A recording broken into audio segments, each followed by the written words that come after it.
So I finally had the opportunity to see The Sound of Freedom, which I didn't really have the opportunity to do so, but also for various other reasons.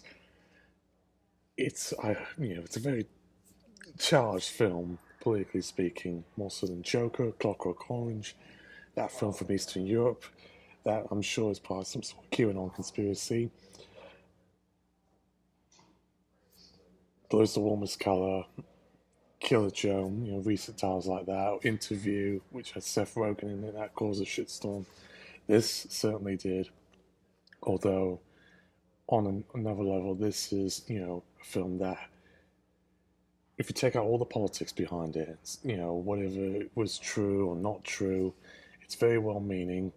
The subject of human trafficking and child sexual abuse and pedophilia is very disturbing. Even in a PG-13 type movie, the sort of content in it, I thought I would only see like an R-rated film, but there you go. It's on display right here. It was not a pleasant film to watch. Um, it's it'll give you sort of flashbacks to stuff like Todd Solondz's Happiness or that Brass Eye episode that was so controversial that very few people decide to talk about it. Sound of Freedom in of itself is against those very sort of things. Um, it's made very clear from the beginning it's a 15 certificate and should definitely not be a 12A. I'll tell you that. But I think the biggest problem I have with this film, this is one of the reasons why I delayed it for so long, was the fans. The right-wing fan base behind this film, and the sort of Christian evangelical leanings behind it. Not necessarily the film itself, but the marketing and Tim Ballard, Jim Caviezel.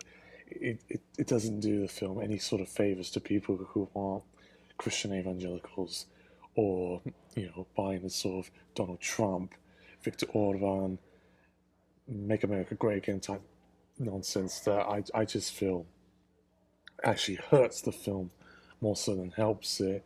And the fact that a lot of these sort of groups are being tied to the film itself, and they say, if you don't like this movie, you're a pedophile or a nonce or part of the QAnon conspiracy,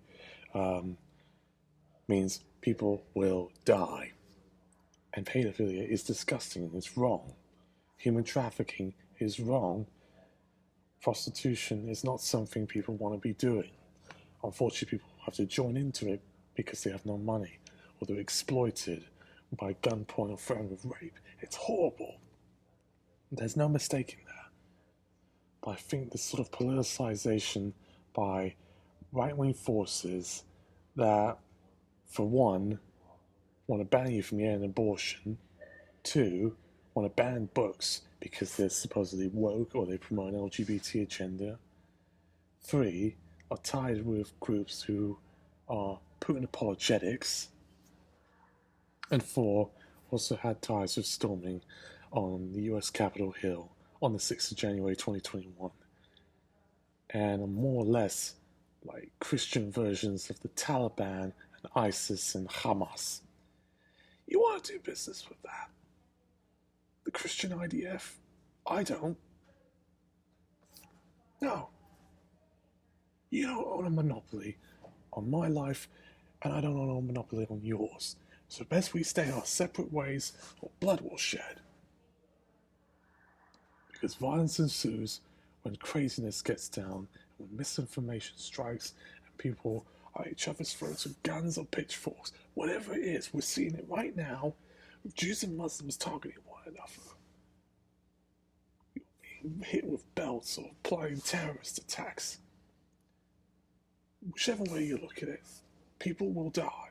Now, no one has died for watching this, but there have been arrests made on alleged conspiracies of child grooming, even though the film is against child grooming, and that Tim Ballard has also had sexual harassment allegations made against him. Whether you believe those or not, it certainly does not look good for the film itself because the movie itself is against sexual exploitation. Through to be quite frank. So this movie has a lot of baggage. I think if I were you, just watch Machine Gun Preacher instead.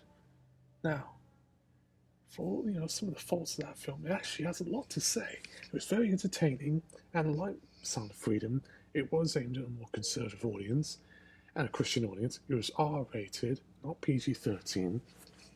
And had some quite frank material that actually was quite effective. I would recommend Machine Gun Preacher or any of those documentaries about the abuse behind children by the Catholic Church. Go see those.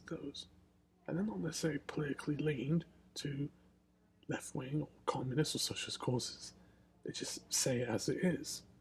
Although, there may be dramatizations and sort of toying with facts, but probably not as much as this film was. So, there you have it. That's my review. If you don't like it, well, I'm not the only one. There's people who are out there who don't even want to discuss it. But as per Skinny E Media, it is my obligation to discuss openly about films that are very controversial. From Clockwork Orange to Zardos, I am not afraid of discussing films that could be very challenging. And I'm certainly going to talk about this when I do my 2023 annual report, just because of how explosive the controversy behind this was, and the pay it forward system and its ties with Christian evangelical groups and the QAnon conspiracy theory.